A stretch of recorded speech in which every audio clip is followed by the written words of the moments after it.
L'heure est grave en République démocratique du Congo.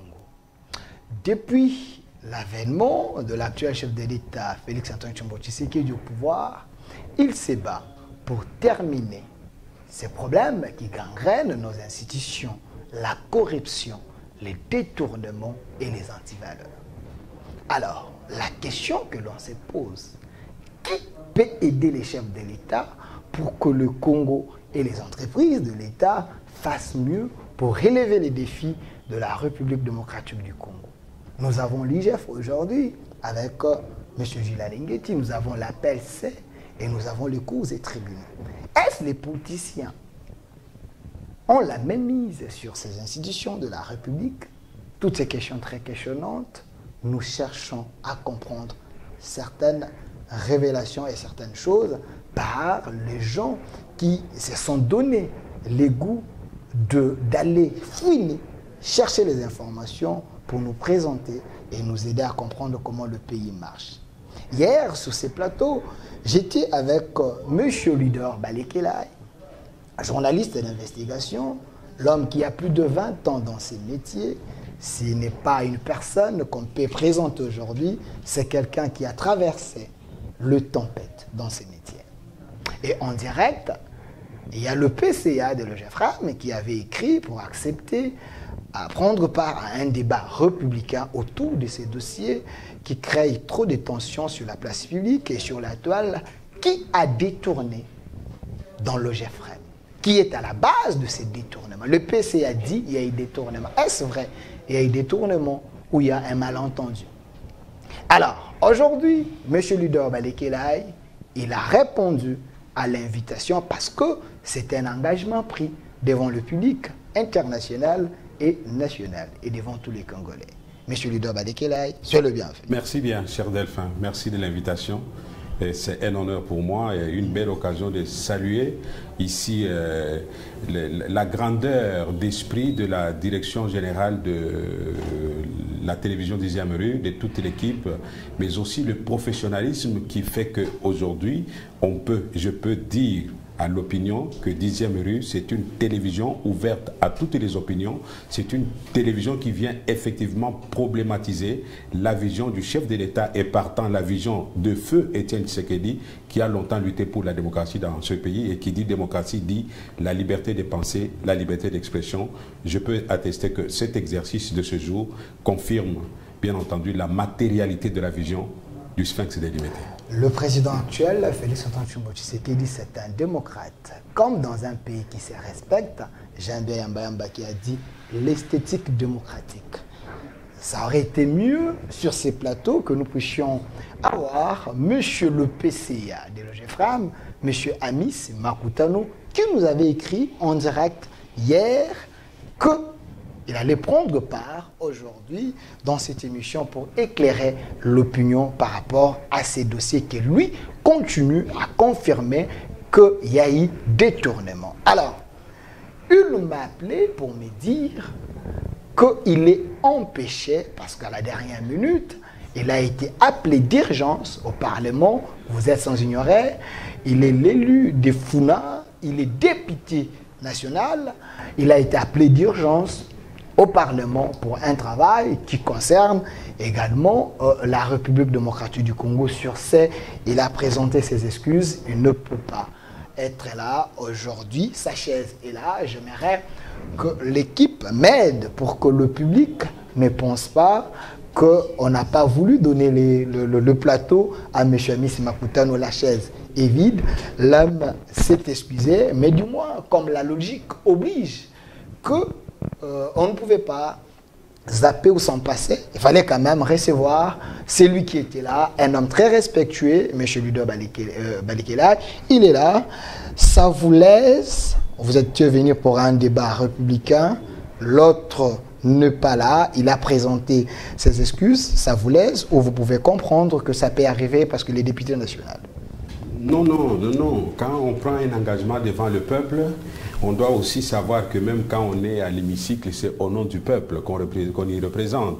Donc, ça aurait été idéal que mon frère Adolphe Amissi respecte la parole donnée au public Et le fait qu'il ne soit pas là n'est pas une excuse. On ne peut pas dire qu'il s'est absenté parce qu'il est au Parlement, parce que quelques minutes avant de venir sur le plateau, j'apprenais que sa cellule juridique lui aurait déconseillé de venir m'affronter sur le plateau. J'ai beaucoup de sources d'information et donc je comprends que s'il n'est pas venu, il n'a pas, s'il n'est pas venu, il n'a pas suffisamment d'éléments pour confirmer le détournement qu'il y a à l'OGFM, et donc je suis venu avec des éléments supplémentaires pour asseoir la ou bien entendu sur la thèse d'un recouvrement forcé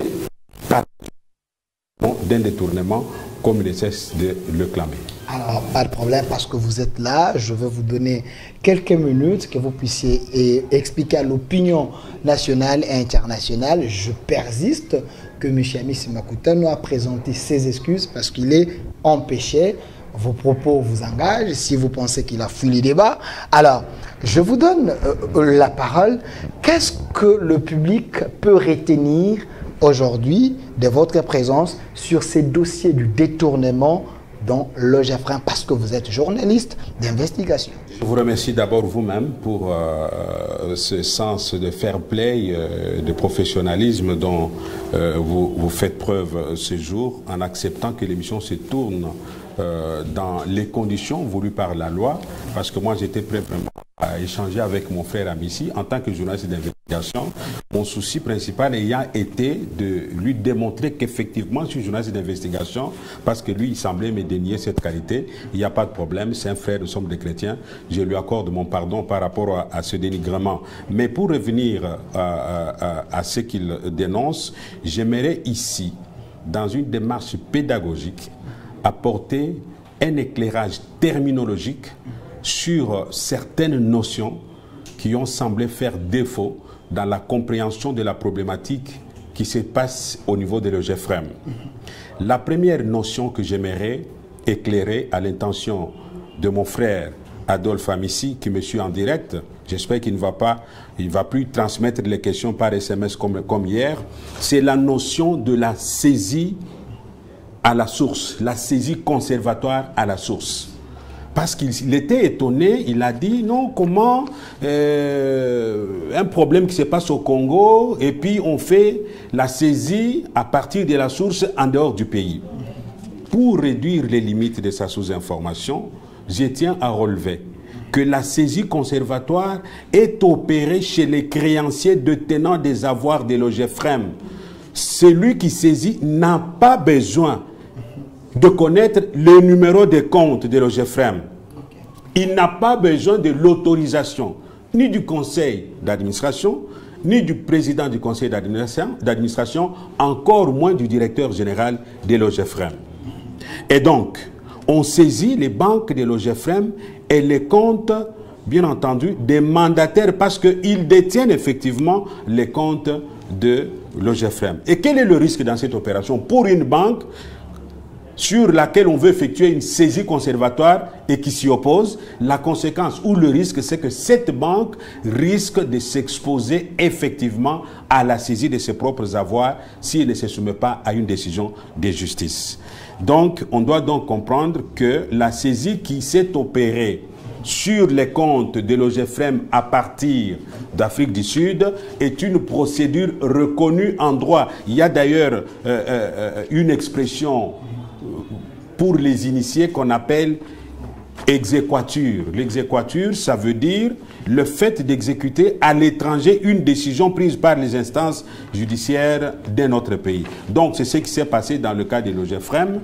L'avocat qui n'avait pas été récompensé, qui n'a complicité entre le DG et l'autre camp. J'y arrive. Selon sur le plan du droit, vous pensez que... Je connais la tactique, c'est de le perturber. J'y arrive parce que j'ai fait un exposé magistral. Donc, la saisie des avoirs de l'OGFM à partir d'Afrique du Sud répond à cette théorie qu'on appelle exéquature. Ça veut dire le fait d'exécuter une décision judiciaire à l'étranger, une décision judiciaire prise par un pays, on l'exécute à l'étranger. Et ici, j'ai dit et redit hier que l'avocat, faute d'être payé, faute d'entrer en possession de ses honoraires, a saisi la justice, plusieurs instances qui ont rendu des arrêts qui condamnaient l'OGFM à lui payer ses honoraires.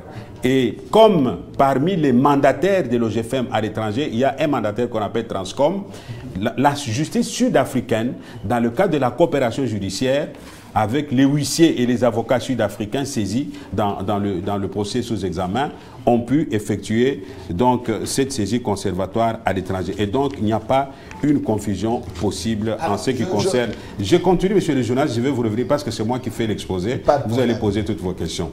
Alors, le PCA a parlé d'une déposition qu'il aurait faite auprès du procureur général de la République. Je l'en félicite et l'applaudis de deux mains et je l'informe que le procureur général connaît la procédure. Il connaît la procédure en la matière et en tant que praticien du droit, il ne peut pas s'opposer à une ordonnance d'une instance juridictionnelle.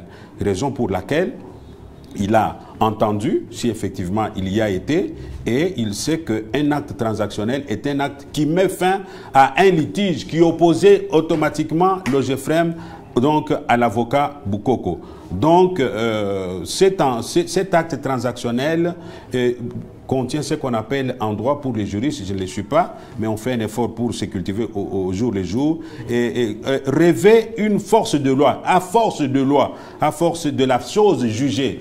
Et donc, c'est dans ce cadre-là qu'il faut comprendre pourquoi les instances judiciaires, aussi bien nationales qu'étrangères, ne peuvent pas s'opposer à une ordonnance prise par la Cour d'appel de Kinshasa-Matete en ce qui concerne la saisie conservatoire des comptes de l'OGFM.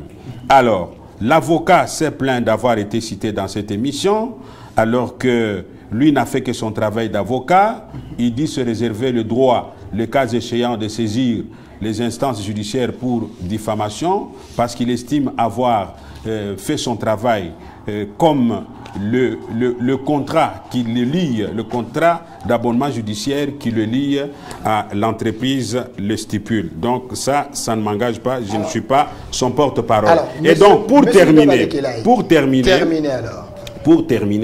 et entrer dans les détails de vos questions, on retiendra qu'il y a eu recouvrement forcé à l'OGFM exécuté par la justice au regard du refus et par l'OGFM qui était dans l'incapacité de payer les honoraires de l'avocat, mais aussi le refus de l'IGF. Parce que vous devez le savoir, il y a une mission de l'IGF qui est à l'OGFM pour faire son travail.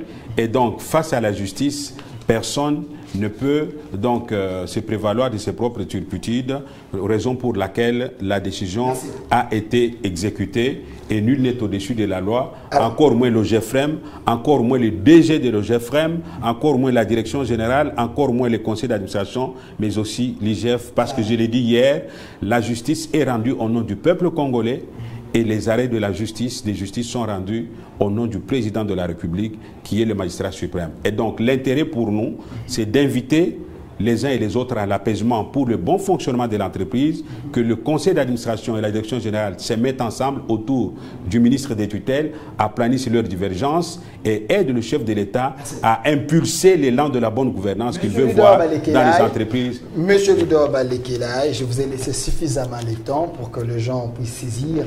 Je vous préviens que je ne suis pas venu répondre à vos questions aujourd'hui. Je suis venu pour débattre avec M. Amissi. Parce qu'il n'est pas là, j'ai fait mon exposé pour démontrer qu'il n'y a pas de détournement. La preuve, c'est qu'il a séché le débat. Et donc, vous pouvez me laisser partir et continuer votre émission. Monsieur Ludor Balekela, c'est une émission. Il y a tellement le public qui est en train de nous suivre. Vous êtes journaliste d'investigation. Si les Congolais ont des questions à vous poser, il ne faut pas... en direct, je vais répondre. Non, les questions des Congolais, je suis disposé. Ils les posent en direct. Non, je connais les jeux que tu joues du PCA, dont tu es l'attaché de presse. Je suis venu pour répondre au PCA qui n'est pas là. J'ai fait mon exposé pour démontrer qu'il n'y a pas de détournement. Il y a eu plutôt recouvrement forcé. On s'est convenu que j'ai fait 20 minutes. Je ne réponds plus à aucune autre question qui vient de vous, parce que mon émission, je l'ai faite avec vous hier. Aujourd'hui, je venais pour... Moi, je ne fais pas le débat avec vous. Merci beaucoup. Merci, monsieur Ludor Balekela. Je vais vous libérer, mais moi, je ne vais pas vous coller si c'est une procès, hein, parce que vous dites que je suis attaché de presse de monsieur. Non, si c'est faux, je sollicite votre indulgence. Merci, si c'est faux. Merci, confrère. Merci, éminent confrère. Monsieur Lidor Balekelaye, journaliste d'investigation, c'est un outil dans ce métier. Il a plus de 20 ans. Il a fait ses investigations pour l'intérêt du Congo et des Congolais. APJ, au peuple de Niger, monsieur le PCA, il avait promis d'être là avec nous, mais il est empêché parce qu'il est député national. Une transition, le temps que je libère M. Lidor Balekelaye, et je pense que prochainement, peut-être, je peux vous recevoir. On va parler de la fibre optique. Oui, de vos recherches. Apparemment, ce sujet est pas très connu. On va parler, la fibre optique fait partie donc, des projets du chef de l'État pour qu'à l'horizon 2025, nous ayons un Congo totalement connecté, que les gens n'aient pas à dépenser $1 pour avoir 1 giga, 2 gigas, qu'à partir de la maison, on ait la fibre optique, une connexion haut débit qui permet le transfert sécurisé des données massives, des données volumineuses, sans beaucoup d'efforts, et ça va booster l'économie de la République démocratique du Congo. Merci, M. Lidor. Merci d'être cœur cher. Je vous libère. Une transition du temps de recevoir M. Junior Katende. Merci d'être